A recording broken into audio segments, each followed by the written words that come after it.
آج سر و سیدھا پیٹنے کے لیے کسی بیان کی ضرورت نہیں ہے۔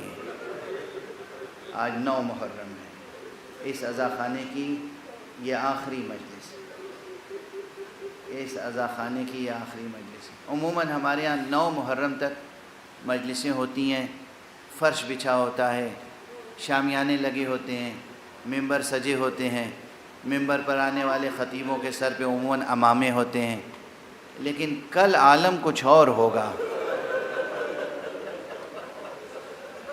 روز عاشوراء تو آقا حسین کی مسند اجڑ گئی تھی، تو پھر یہ کیسے ممکن ہے کہ کوئی اور بزم سجا کے بیٹھے۔ آج اس عزا خانے کے روایات کے مطابق مجھ سے ویسے ہی مصائب پڑھے نہیں جاتے، لیکن بہرحال تقاضائے مجلس کو پورا کرنے کے لیے کم از کم 2 شہادتوں کا تذکرہ کرنا ہے، اور دونوں شہادتیں بہت عظیم شہادتیں۔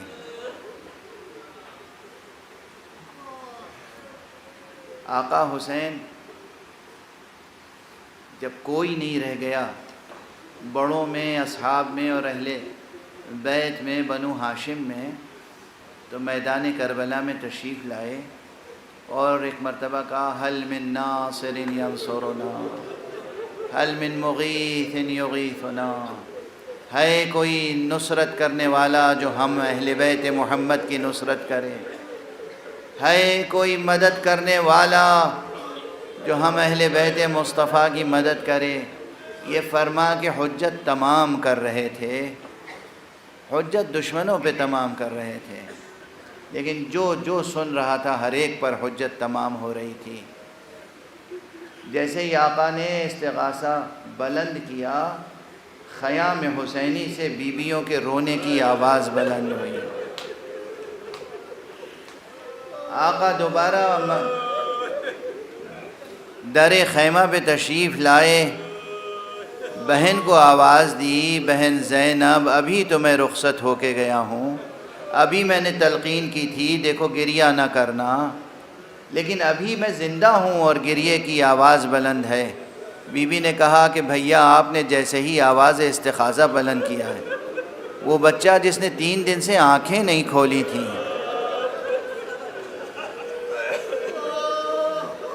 وہ تڑپ کے اس نے اپنے آپ کو جھولے سے زمین پر گرا دیا۔ آقا حسین نے فرمایا ہاں بہن لاؤ اس بچے کو میرے حوالے کر دو۔ آقا کو علم ہے، آقا کو تو روز اول سے علم ہے کہ یہ بچہ بھی شہید ہوگا۔ شب عاشور جب جناب قاسم نے پوچھا تھا کہ امو جان یہ بتائیے میرا نام بھی محضر شہادت میں ہے یا نہیں، تو آپ نے جناب قاسم سے سوال کیا اور جناب قاسم نے جواب دیا، اور اس کے بعد آپ نے فرمایا ہاں بیٹا تم بھی شہید ہوگے، اور وہ تمہارا ننھا بھائی جو جھولے میں شیر خوار بچہ ہے کل تو وہ بھی شہید ہو جائے گا۔ اجرکم علی اللہ، اجرکم علی اللہ، اجرکم علی اللہ۔ تو روز عاشوراء وہ گھڑی بھی آئی، آپ اپنے دست مبارک پر بچے کو لے گئے میدان میں، اور اس کے بعد پانی طلب کیا اتمام حجت کے لیے۔ دشمنوں نے پانی نہ دیا، بچہ آپ کی گود میں تھا۔ بس ایک جملہ کہوں گا اور آپ تڑپ جائیں گے، آپ کے سامنے ہے وہ جملہ۔ ایک سہ شعبہ تیر چلا اور اس طرح اس نے چھماہے کے گلے کو چھیدا کہ بچے کا گلا بازوئے پدر سے پیوستہ ہو گیا، اور بچہ جو تڑپا تو اس نے اپنے ننھے ننھے ہاتھ بابا کے گلے میں ڈال۔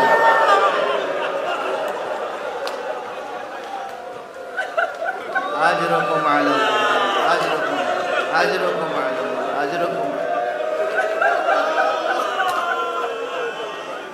آقا حسین نے بچے کے پیاسے گلے سے جو 2-3 یا چند قطرے لہو کے ٹپکے اپنی چلو میں لے لیے، لینے کے بعد اپنے چہرے پہ ملا اور بچے سے خطاب کر کے کہا میں اسی طرح اسی طرح تمہارے جد نانا رسول اللہ کی خدمت میں حاضری دوں گا۔ ابھی شبیہیں روک لیجئے، مگر مجھ سے سر پہ بار ہو رہا ہے عمامہ، میں عمامہ اتار کے 2-3 جملے عرض کرنا چاہتا ہوں۔ ابھی شبیہ روکیے گا۔ اصغر شہید ہو گئے، آقا حسین اس چھماہے کے لاشے کو لے کر خیمہ گاہ کی طرف بڑھے، چند قدم بڑھے پھر واپس آ گئے، پھر چند قدم بڑھے پھر واپس آ گئے۔ کیا تأمل تھا، کیا تفکر تھا، کس امر میں تردد تھا؟ بعض حضرات، یہ میرا پرانا جملہ ہے اور میں پھر دہرا رہا ہوں، بعض حضرات یہ کہتے رہے ہیں کہ حسین نے بہت سی قربانیاں پیش کی تھیں، مگر یہ قربانی ایسی سنگین تھی، ایسی وزین تھی، ایسی عظیم قربانی تھی کہ آقا حسین کو بھی تردد لاحق ہو گیا، اضطراب لاحق ہو گیا۔ میں کہتا ہوں نہیں، تردد نہیں تھا، آقا کے پائے ثبات میں کوئی تزلزل نہیں تھا۔ حسین تو اس عظیم قربانی کو ہاتھ میں لے کر گویا ناز فرما رہے تھے، اور فرما رہے تھے چشم فلک دیکھ، یہ بار مصیبت بھی حسین اٹھائے ہوئے۔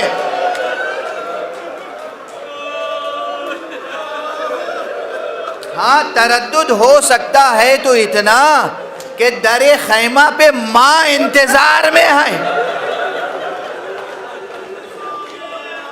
ماں اس انتظار میں ہے کہ میرے بچے کو آقا پانی پلا کے لائیں گے۔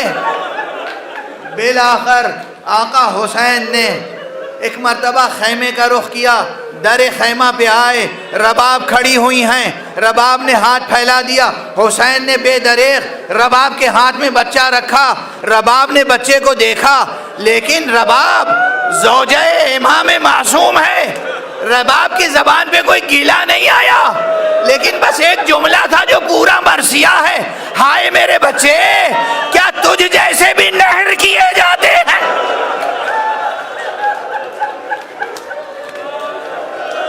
یا بنائی امثلو کا ینہر، کیا تیرے جیسے بچے بھی نہر کیے جاتے ہیں؟ اجرکم علی اللہ، اجرکم علی اللہ، اجرکم علی اللہ۔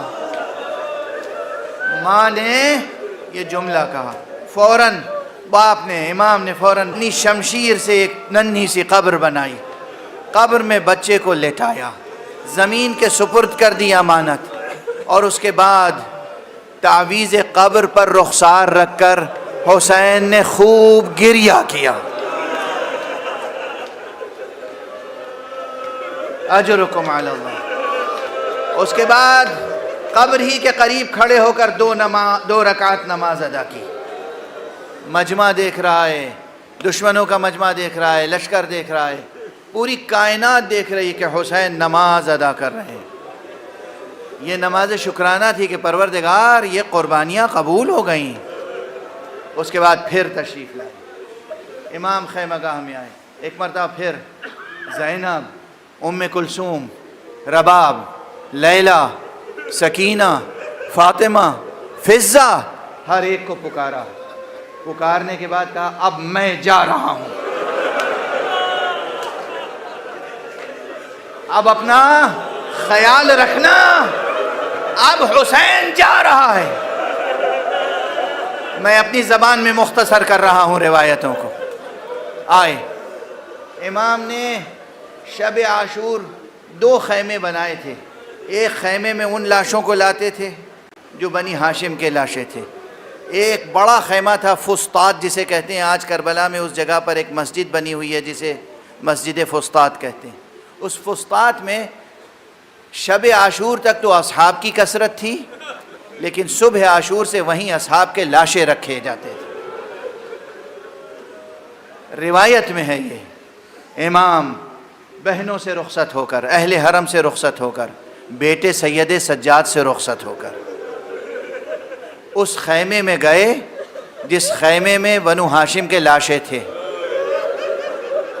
اور پھر ایک بار بلند آواز سے گریہ کیا، میرے بچوں تم نے قربانیاں دیں، اور اللہ نے تمہاری قربانیاں قبول کی، اب دیکھو میں جا رہا ہوں قربان ہونے کی۔ پھر اس خیمے کی طرف گئے جہاں اصحاب کے لاشیں رکھے تھے، پردہ اٹھایا اور پکارا میرے شیرو، اس وقت تم خاموش لیٹے ہوئے ہو، دیکھو میں پکار رہا ہوں مجھے آواز نہیں دیتے، دیکھو اب میں جا رہا ہوں جہاد کے لیے۔ آقا حسین جہاد کے لیے روانہ ہوئے۔ یہاں پر میں ایک روایت اکثر عرض کرتا ہوں کہ اب تک بس یہی منظر نظر آ رہا تھا کہ حسین جا رہے ہیں۔ اس کے بعد مقتل محدث افغانی میں یہ موجود ہے کہ جناب ام کلثوم نے دیکھا، محسوس کیا کہ جیسے آنکھوں کے سامنے سے پردہ ہٹ گیا ہے۔ دیکھا حسین تنہا نہیں ہیں، آقا حسین کے پیچھے پیچھے دو شخصیتیں اور ہیں جو تیزی کے ساتھ جا رہی ہیں، آگے آگے حسین، پیچھے پیچھے دو شخصیتیں۔ جناب ام کلثوم نے آواز دی، بھیا بھیا ذرا ایک بار اور اپنا چہرہ تو دکھا دو۔ جناب آقا حسین رکے، جیسے ہی پلٹ کے دیکھا ام کلثوم کی طرف، کہا بھیا یہ آپ کے پیچھے پیچھے کچھ شخصیتیں ہیں؟ کہا ہاں بہن، جب اکبر کو میں نے رخصت کیا تھا تو اکبر آگے آگے تھے، پیچھے پیچھے میں تھا نا، اب میں جا رہا ہوں، یہ میرے نانا ہے رسول اللہ، یہ میرے بابا علی ہے جو کہہ رہے ہیں حسین خدا حافظ، حسین خدا حافظ، حسین خدا حافظ، انا للہ و انا الیہ راجعون، رضا بقضائہ و تسلیم۔